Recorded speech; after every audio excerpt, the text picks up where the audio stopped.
Hello guys!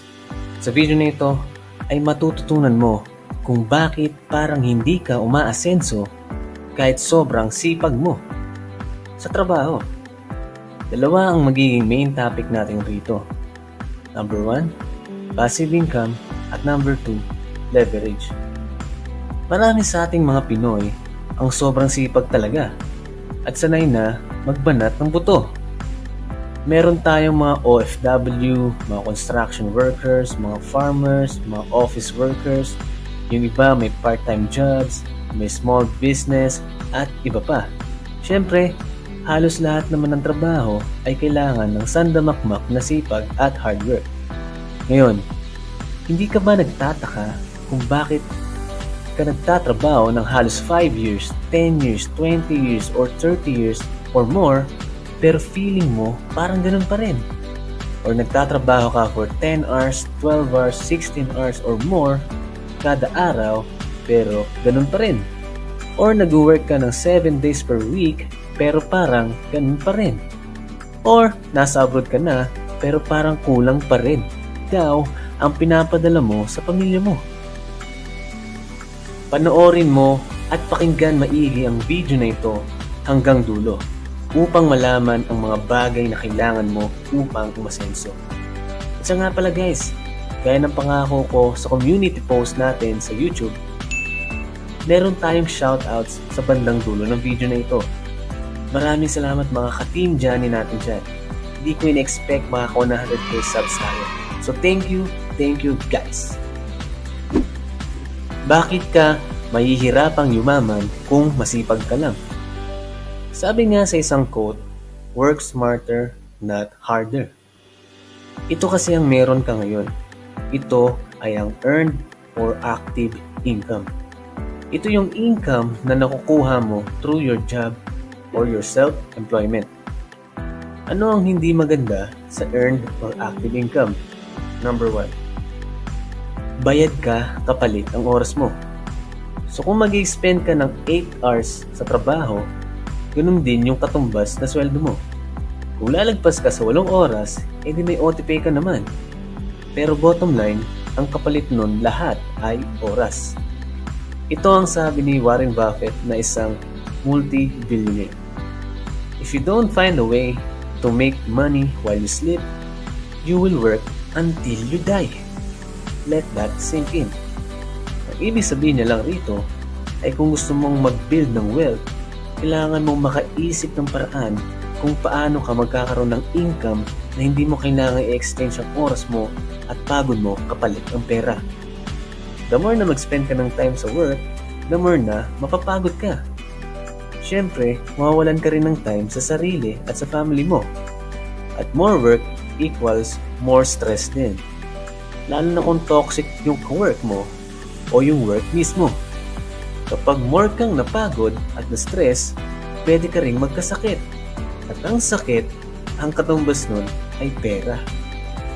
Number 2, nakadepende ka sa boss or sa company. Kung gusto ng boss mo mag-OT ka, mag-OT ka. Kung gusto ng boss mo pumasok ka ng mas maaga, papasok ka ng mas maaga. Kung gusto ng boss mo trabahuhin mo ang hindi mo trabaho, tatrabahuhin mo yan. Kung gusto ng boss mo pumasok ka ng linggo, papasok ka. Kasi kung hindi, pwede ka matanggal o hindi maging maganda ang appraisal or performance mo sa trabaho. Kapag nalugi ang kumpanya, wala ka na rin. Kapag nagtanggal ang kumpanya, pwedeng isa ka rin. Kapag nag-upgrade ang kumpanya ng proseso, let's say nag-automate na sila, pwedeng mawala yung trabaho mo. Kapag may kumpanyang bumili or nakipag-merge sa kumpanya nyo, pwede ka rin mawalan ng trabaho. Number 3, kapag wala kang kita. Kapag absent ka, wala ka rin kita. Applicable ito sa lahat ng walang paid leaves sa trabaho. Especially kung contractual ka or nasa probationary period or basta nasa contract nyo, ganito. Kung self-employed ka, for example, at may pwesto ka ng mga isda sa palengke, kung hindi ka magbubukas ng isang araw, wala ka rin kita.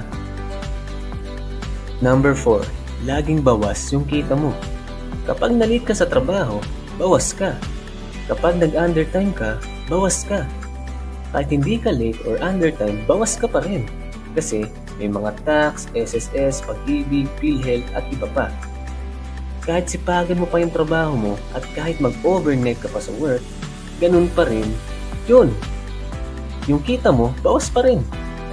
Antay ka na lang mag-increase ang sahod mo at pag nag-increase ang sahod mo, bawas pa rin yan. In short, kahit sobrang sipag mo pa sa trabaho, as long as dito ka lang umaasa, hindi ka pa rin secure at hindi garantisado ang pag-asenso mo. Ngayon, hindi ko sinasabi na masama ang magtrabaho. Ang punto ko ay ganito. Kung magre-rely ka lang sa sipag mo sa trabaho, hindi ka talaga aasenso. Kailangan mo ng diskarte kung paano mo mahihiwalay ang pagkita ng pera nang hindi mo sinasakripisyong oras mo at ang pagod mo sa isang kumpanya, sa boss mo, o sa trabaho mo mismo. Kaya pakinggan mo maigi ang susunod na parte ng video. Kung new viewer ka, please consider subscribing. Thank you.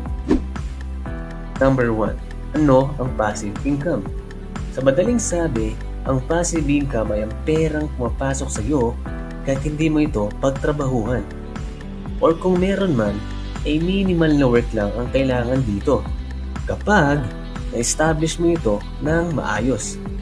Sa passive income, hindi mo kailangan mag-work sa opisina ng 8 oras upang magkapera. Hindi mo kailangan antay ng kinsenas pagkatapusan upang magkapera. Pero tandaan mo, hindi ito yung wala ka ng work na gagawin upang makuha.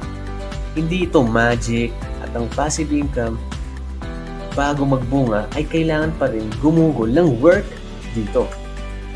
Bibigyan kita ng example para mas madaling maunawaan. Halimbawa, meron kang paupahan at ang singil mo sa mga umuupa sa iyo ay 3,000 pesos. So kada buwan may pumapasok sa iyong pera kahit wala kang gawin. Nagtrabaho ka ba ng 8 oras para makuha ang 3,000 pesos? Hindi. Isa pa, day trader ka sa stock market. Ngayong araw, kapag desisyonan mong ibenta yung shares mo at sa pagbenta mo nun ay kumita ka ng 3,000 pesos. Inantay mo ba ang kinsenas o katapusan para kumita? Hindi. At marami pang ibang paraan upang makakuha ka ng passive income. Kahit online pa yan. Kung gusto mong alamin ito, mag-GMG ka or Google mo, Gago. Comment nyo lang passive income below kung gusto nyong gumawa pa tayo ng video tungkol dito. Panoorin next slide. Ang comparison ng earned income versus passive income. Earned or active income versus passive income. Meron tayong dalawang magkaibigan. Una, si Juan. At ang pangalawa ay si Pedro. Si Juan at Pedro ay parehas nakapagpundar ng tricycle. Si Juan ay kumikita ng 500 kada araw sa loob ng 8 oras na pamamasada. Si Pedro naman ay kumikita rin ng 500 or more kada araw pero walang ni isang segundo ang ginugol niya sa pamamasada. So, si Pedro ay merong passive income. Ha? Teka, paano niya ginawa yun? Dahil nakapag-hire si Pedro ng mamamasada ng tricycle niya at binibigyan siya nun ng 200 na boundary kada araw. Dahil hindi kailangan ni Pedro ng 8 oras kada araw upang kitain ng 500, nagamit niya ang time niya upang makapagtayo ng ibang pagkakitaan. At isa na nga ay ang maliit na vulcanizing shop sa bahay niya at kumikita ito ng 200 or higit pa kada araw. Pero hindi rin siya ang umaayos sa mga gulong ng mga motorista dahil meron din na-hire si Pedro na tao upang gawin yun para sa kanya. So ngayong may time pa ulit si Pedro upang gumawa pa ng ibang pagkakakitaan dahil marami siyang time. At marami rin siyang time sa sarili at sa pamilya niya. Si Juan, sa kabilang banda, ay nakatali na sa trabaho niya na pagta-tricycle. Kaya halos wala na siyang time para sa sarili at sa pamilya. Plus, pagod na rin siya pag-uwi. Dahil sa pag-hire ni Pedro ng mga tauhan, nagkaroon siya ng passive income. At ginagawa na rin niya ang pangalawang punto ng video na ito na leverage. Ano ang leverage? Gaya nga ng nabanggit sa previous slide, si Pedro ay gumamit ng leverage. Ginamit niya ang skill at oras ng ibang tao. Ginamit niya ang skill ng isang tao sa pagmamaneho ng tricycle. Ganon din sa pag-vulcanize. Si Juan, siya ay work hard. Kapag nagkasakit siya, no pay. Si Pedro, work smart. Kahit magkasakit siya, may pay pa rin. So sa leverage, matutulungan ka nito upang mas dumami pa ang time mo, ang kita mo, ang kaalaman mo, at marami pang iba. Sa halos lahat naman ng bagay ay nag-leverage tayo. Ikaw ngayon na nagtatrabaho sa opisina, nile-leverage ka ng kumpanya or boss mo upang hindi na sila yung gumawa ng trabaho mo. Pero kapalit nun, may kinikita ka. Mas sabihin natin, magko-commute ka gamit ang jeep, nile-leverage mo rin ang skills at jeep ni manong driver para mas makarating ka ng mas mabilis sa isang lugar. At ang kapalit naman nun ay pagbayad mo ng pamasahe. Walang masama sa leverage. Sa mundo natin, hindi mo lang napapansin, ginagamit mo ito at ginagamit ka rin ito. Alam mo naman siguro ang Avon at di ka ba nagtataka ni isang beses hindi mo nakita yung may-ari nito? At baka nga hindi mo pa kilala. Anyways, ang Avon ay magandang example ng leverage. Same with passive income na rin. So si Avon, ginagamit niya yung time ng ibang tao para i-resell yung product nila door to door or sa iba pa. So kapag bumili or nakabenta yung Avon representative, may passive income na si Avon. Si Avon, nagkaka-passive income dahil sa pag-leverage niya sa ibang tao. By the way, si Avon, international brand yan. So sa passive income, kahit nasaan kang parte ng mundo, pwede ka kumita. Same din yan kung may nagawa kang passive income gamit ang internet. So bukod sa worldwide na, pwede ka rin kumita ng dollars. Ngayon, alam mo na siguro na hindi sapat lang ang sipag upang yumaman. Kailangan mo ng diskarte at kaalaman. Kailangan mong maseparate ang sarili mo o oras mo sa trabaho para yumaman. Hindi mo kailangan maging matalino, mayaman, may pinag-aralan para makamit ang passive income at leverage. Kailangan mo lang alamin kung paano mo ito makukuha at ma-maximize. Inuulit ko, ang paggawa ng passive income at paggamit ng sa leverage ay kinakailangan rin ng work. Walang instant, walang magic na kapag binili ko to, magkakaroon ako ng passive income agad. Kaya marami sa mga Pinoy ang nai-scam kasi kulang sa aral at sa kaalaman. Ibigan, ngayon alam mo na kung bakit di ka umaasenso sa kabila na sobrang sipag mo sa trabaho. Yun ay dahil wala ka kasing passive income at hindi mo ginagamit ang leverage. Wala namang masama sa pagtatrabaho, lalo na kung masaya ka naman dyan at sapat naman ang kinikita mo. Pero kung ang goal mo ay yumaman, kailangan hindi ka lang umasa sa isang source of income, kagaya ng active or earned income. Kailangan mo gumawa ng paraan kung paano palalaki yung income mo gamit ang pagkakaroon ng iba't ibang income streams or source of income, gaya ng passive income at iba pa. In summary, ito ang dahilan kung bakit ka mahirap kahit masipag ka, or disadvantages ng active or earned income. Number 1, bayad ka kapalit ng oras mo. Number 2, nakadepende ka sa boss or sa company. Number 3, kapag wala ka, wala kang kita. Number 4, laging bawas yung kita mo. Alright, ito na ang pinakahihintay ng mga ka-team Johnny natin dyan. Walang iba kundi ang shoutouts. So ito na.